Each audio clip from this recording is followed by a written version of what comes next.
Short distance to be here with us tonight. So would you please welcome Senator Lee Bright.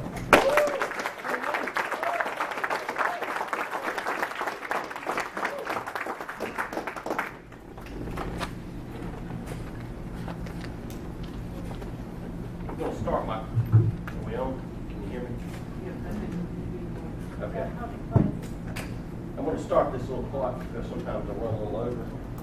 Michael Stevens has been working on my campaign for the state senate and possibly a U.S. Senate campaign, and he has kind of encouraged me to keep. Sometimes in the state senate you're forced to filibuster and you're forced to ramble, and session just ended, so I hadn't shifted gears yet to be speaking to constituents. But I wanted to tell you a little bit about what was going on in Columbia and what we've tried to accomplish. The nullification of Obamacare, I know many of you guys have heard the stories on what's going on. If you look in the South Carolina Articles of Secession, it lists one of the reasons we were seceding was nullification. Not our nullification, but northern states' nullification of fugitive slave laws. And until we are able to educate our elected officials and folks in our community on the history of this country, as long as they own the history, I'm afraid they're going on the future. So let's explain to them what nullification means. It basically means that the federal government cannot step outside the Constitution. Just because judges say something's constitutional does not mean it's constitutional. And the fact that we're going to cede and give up that ground and let folks that are appointed, and you know, in a perfect world or in a right world, we'd have had U.S. senators that would never have allowed some of these Supreme Court justices to make it to the bench. Because they've openly admitted that world courts are more important than our Constitution. But our U.S. senators have not stood on the wall. They've laid down, they've rolled over, they love to compromise, and every time they compromise, we lose. True. And I've had it with their compromise. Right. Yeah, us too. We had, and Sean Bennett, I enjoy serving with him. He's done a good job. He had a restaurant carry bill that got basically watered down on the Senate floor. Got over to the House refused to let it be watered down. So now it's back over to the Senate. But basically wanted a curfew to tell you when you can protect yourself. And that's just outrageous. If you're going to Applebee's, you ought to be able to protect yourself in, out, wherever you are in that restaurant, regardless of the time. And it's all about freedom and liberty. Yes. I want to be able to protect myself. I don't want government to protect me. I want to protect myself. I want government to do the things that we assign government to do as our servant. Government needs to serve us. It doesn't need to be our master. And right now it wants to rule over us. And basically when they take away our Second Amendment rights, it makes it so easy to take all the rest. Because how else do you stand up? You know, our forefathers talked about the fact that armies couldn't come over here and take over us because our citizenry was armed. And you got the same fear of our own government, of our own federal government. And if you don't think the federal government will trample your rights, there's a lot of unborn children we'll never get to talk to. And that federal government said it was okay to end their lives. It said the Bill of Rights didn't apply to them. They didn't deserve a jury trial. They didn't deserve a life, liberty, and due process. They didn't deserve anything. And once they lose their rights, which they have, ours are next. And you look at Obamacare, it's riddled with what they're going to do to our seniors. Oh, yeah. Because you'll become a liability to the government. And they'll treat you as such.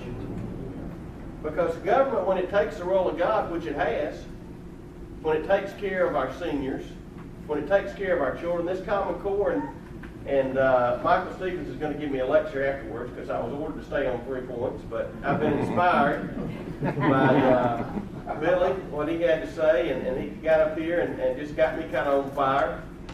But the church, it's the church's role to take care of the downtrodden, not the state. Yes. Because what the state does is it lords over you and takes away from you and forces you to help your brother, which usually your brother doesn't get the help anyway. Some bureaucrats getting the help. You're just getting the bill. But the church won't do that. You go to a benevolence committee and ask them for something. They're going to make sure you need it. And nobody's getting a cut. Yes. And that's what the bureaucracy is nothing but taking a cut out of everything we do. We don't need Washington in our education system. And we didn't have an EPA but before the early 70s, and we still could breathe. We still had water. And folks learned to read just fine before we had a federal Department of Education. We have seen all this. We haven't shown that eternal vigilance that our forefathers talked about. We didn't show it. And they've taken away our freedoms little by little. And the military, our military has turned into a police force for the rest of the world. That's true. My daughter has a boyfriend that served 2 tours in Iraq. And to think of what those young men and women go through for folks that don't care about our country, about our future. I'm for America first. Yes. Yes.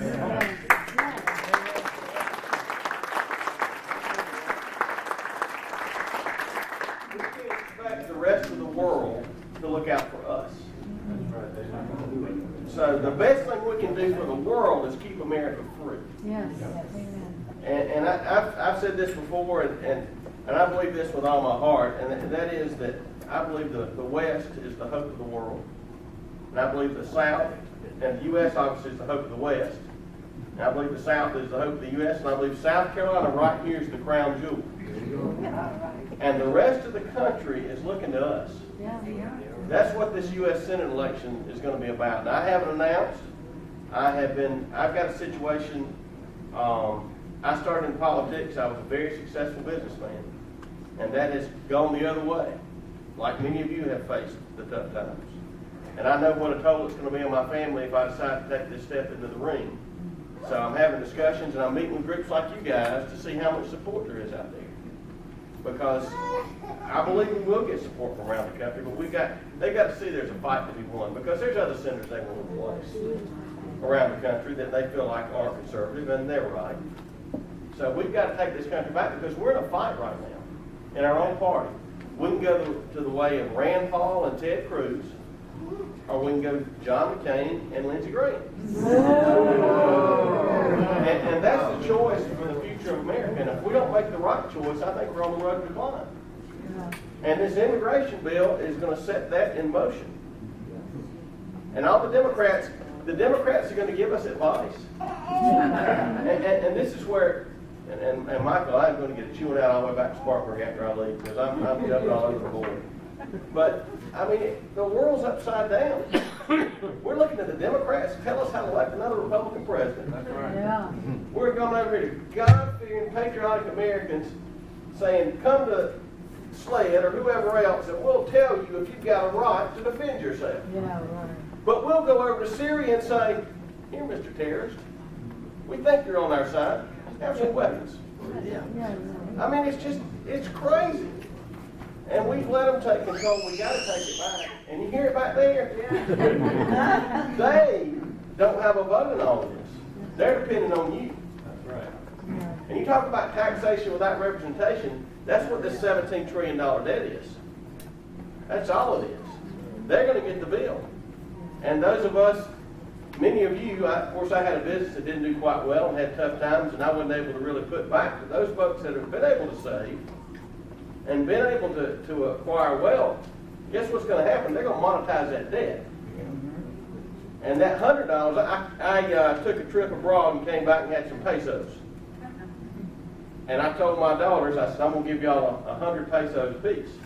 And they were so excited. Because, times have been tough in the Bright household. It used to be that, and they blame Obama. They said before Obama got elected, we had all this stuff. And now with my clothes secondhand, how is that? How have we gotten to this point? So, but I've explained to them, they've taken some of their father's reasoning to understand where the country was at one time and where it is now. But when I explained to them what that 100 pesos was worth, at that point in time, they were not so thrilled. And that's what's going to happen to our savings. When the Fed pumps $85 billion a month out of thin air, when you think the fuel prices, now, and here I go again, I'm going off point. We got all this natural gas. We got so much natural gas in this country. We ought to be exporting to the world. Yeah. Right now, today, you got natural gas off the coast of Georgetown. You know, in Alaska, they get a check. The citizens of that state get a check. Good one, too. Sarah. We got it right here, right off our coast. But do you hear Lindsey Graham out there saying, give us a permit, give us a permit? No, you don't. You hear Lindsey Graham saying, boycott the Olympics. That's the worst thing we can do as a nation is boycott the Olympics. So, I mean, it is just mind-boggling because we wouldn't need those terrorist countries that hate us. We wouldn't need. We've got the resources. God has blessed us beyond belief. And I think we're getting a little retribution for electing the wrong people. And I know we didn't, but our nation did. So let's see if we can elect the right people. The abortion bill, and we'll get back on South Carolina, and then I'll let y'all go. I'm watching my time because I can't. But the abortion bill that passed in Texas, I sponsored a bill identical that would have shut down the abortion clinics in South Carolina. Oh, yeah.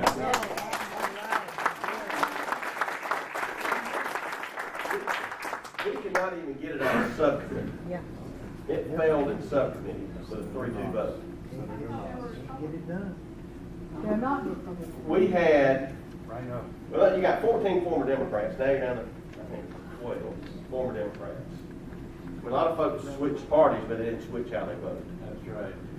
And if they've got to choose between a Kermit Gosnell or making abortion illegal, they'll go with Kermit Gosnell because they do want to have abortion legal.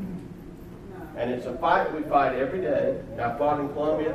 I have shut down the Senate on a couple of occasions, actually over the abortion issue, because I believe that if we ignore that fundamental right to life, then all the other rights are on the table. Every one of them. Our right to property, everything is on the table. So I do want you to realize that we're not getting it done in South Carolina either. And that's part of the struggle I'm having with running for the U.S. Senate versus standing in the state Senate. Because I've got to determine where can I be the most value. Because we're not getting it done in South Carolina. We're fighting an uphill battle. We're outnumbered. We need help. But we lost that vote 3-2. And to think that Texas passed that, Mississippi passed that, Wisconsin passed that, and we can't do it right here. And it gives me pause to think, can we beat Lindsey Graham right here? Yeah. Oh, yeah. Oh, yeah. So, that's what I'm weighing, and my preacher always says, courage comes from encouragement. And when I see a crowd like this, I'm encouraged, because in the upstate, they tell us that all you guys down here on the coast are liberal. Oh, wow. I mean, they say those guys down there, they're going to vote for Lindsey, because, they beat Lindsey in Greenville the last time. Did y'all know that? No. Greenville County. Witherspoon won Greenville County. So right now, I'm not putting any pressure on you, but the hope of the world's in the low country of South Carolina. Because I think the upstate, for the most part, will probably vote because they did last time. But they're all telling me, the people up in D.C. talk about the low country of South Carolina, can it be done down there? Well, you guys just elected Mark Sanford. Yeah.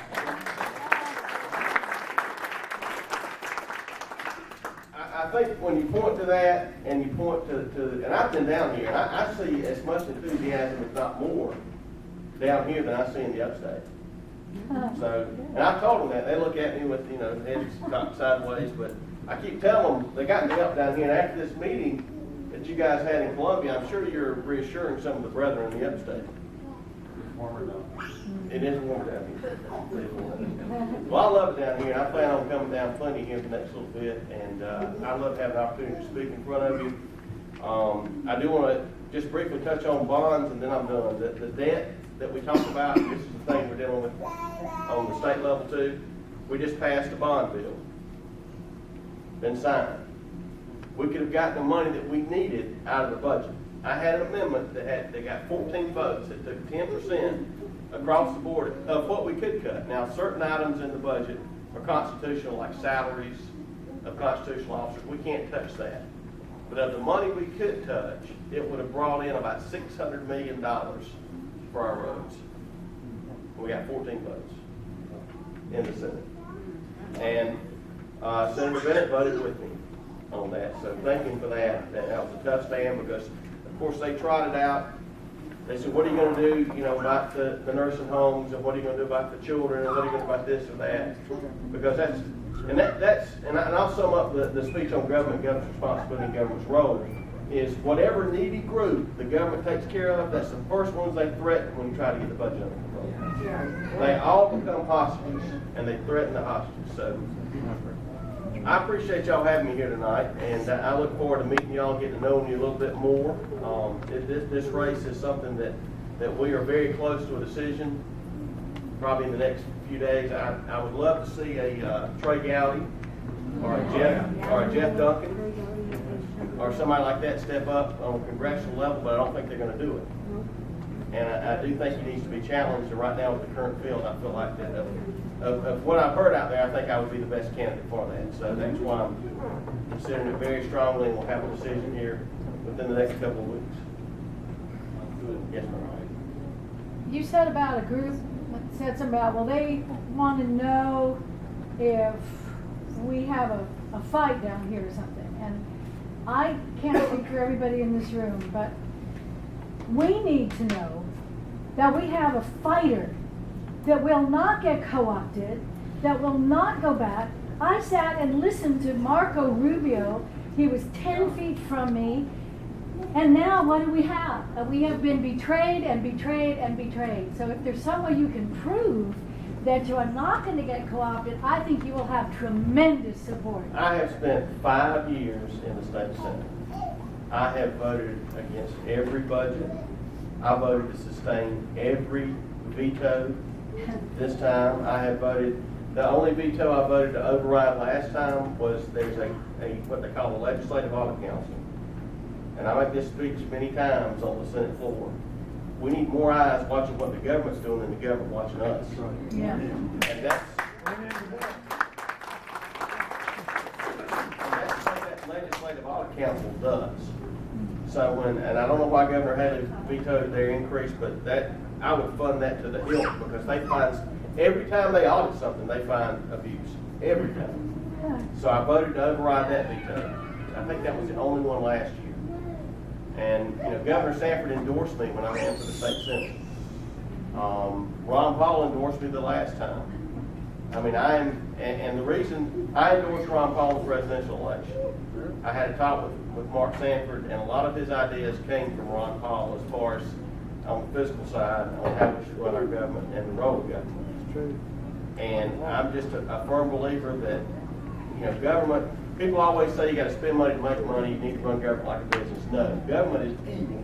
You need to beat it back and let it do only what it has to do, because it will grow. It's like weeds in a garden. I mean, seriously, you let it go any length of time, and like I said about the eternal vigilance, you see what it's done to us now. I mean, they're shutting down our coal plants. I went to a seminar up in D.C., they were talking about clean coal, and the fact that what the new requirements on the coal, basically they can't prove any difference, that what it's going to have any impact at all. They think it might, maybe, and they're crushing our economy. So, I hate to sound like I'm a conspiracy guy, but if I wanted to destroy this country, I would do exactly what they're doing. I'm glad to take any questions. I don't know if yes, sir. Could you give us some insight, your thoughts on the Budget and Control Board that the state of South Carolina has? I was not a big supporter of the restructuring bill. I mean, I voted for it. I felt like it did some good things, but I would be for abolishing the Budget and Control Board. I mean, the governor of this state doesn't have any real power. I mean, they can go to some bill signings and they can veto. That's about it. I mean, the power's in the legislature. That's true. You just got a handful of people that are running this state. Yep. And if you watch, I wish more people watch the proceedings of the Senate and of the House. But you can watch those votes. Yeah, you can watch them count on they'll get a tally sheet, and you can watch them literally with a stare change a vote. you got a handful of people controlling this state. And it's our state. We're supposed to be controlling it. Yes, sir. Senator Bright, I think personally, and I've witnessed this just from the people that I know, but I've seen, I've been privy to the fact that the guys up at the State House are becoming more and more aware of the constituents watching them, paying attention to them, and I think it's incumbent upon the citizens of this state to make it absolutely their business to know what's going on in that State House on a regular and routine basis. Because it has helped to facilitate some things that we didn't want to happen and to help facilitate some things that we did want to happen. I mean, I was part of working hard to get the nullification of Obamacare pushed through. I contacted my senator. I contacted my representative, and I let them know where I stood. I took leave time off from work, went to Columbia, and rallied and visited with those people. Even representatives and senators that were not my representative, but still telling them, I'm a citizen of this state. You are responsible for me. I don't care where you come from. You're responsible for me as a citizen.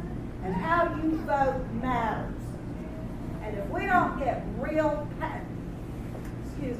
passionate with them, then we're lost. You got to stay on. Call them, email them. I email and call just about every day. The citizens of this state passed that notification in the House. Hello. Without a doubt. It was going to die. They laughed and mocked Bill Chumley Oh, yeah. to no end. And we thought we had the Senate, we had an agreement, the Democrats agreed to let us get second reading that night. I watched it. I watched the last To get second reading, they didn't want of course I wasn't a big fan and I've taken a lot of hits on this, but I just didn't feel like the ethics bill went anywhere near far enough. No. And the Democrats said, you know, if you guys will give you second reading on the nullification bill, we're not letting the ethics pass. I thought that was a pretty good deal. So we carried over ethics to get to the nullification bill. So we were going to get our second reading, and then they voted to adjourn. Yeah. Now my argument was it was punishment to those of us who broke ranks and voted to carry over the ethics bill. I think that's all it was, because they got to punish us with the adjournment vote, and then they got to say, oh well, I voted. You know, I wanted to vote for the ethics. I voted to carry it over to get the ethics bill. So they What had to lesson cover. did you learn? What's that? What lesson did you learn from that? I learned that at times you think you won and you can still lose. I mean, we were so excited. We were in the corner. You couldn't see us, but we were all pretty passionate that we got that done. And then all of a sudden, somebody moved to adjourn, and they voted to adjourn. And we had second reading. They snatched defeat from the jaws of victory there. Senator, what do you think of the IRS and the NSA? I don't think we need an IRS.